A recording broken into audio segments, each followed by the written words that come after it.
Ito guys yung mga pipino nila Rider. Ano? Alam mo dito. Okay guys. First time ko dito makarating sa farm ni Rider. Laki pa lang ano.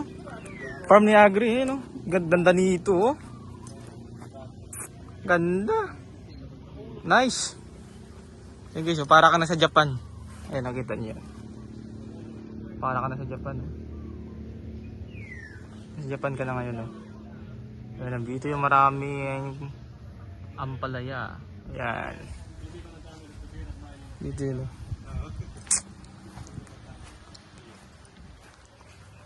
Alright. Ganda ng view dito.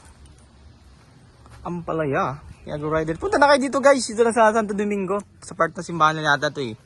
Yan, ang ganda ng ano. Uy, ang ganda ng view dito. Yan o.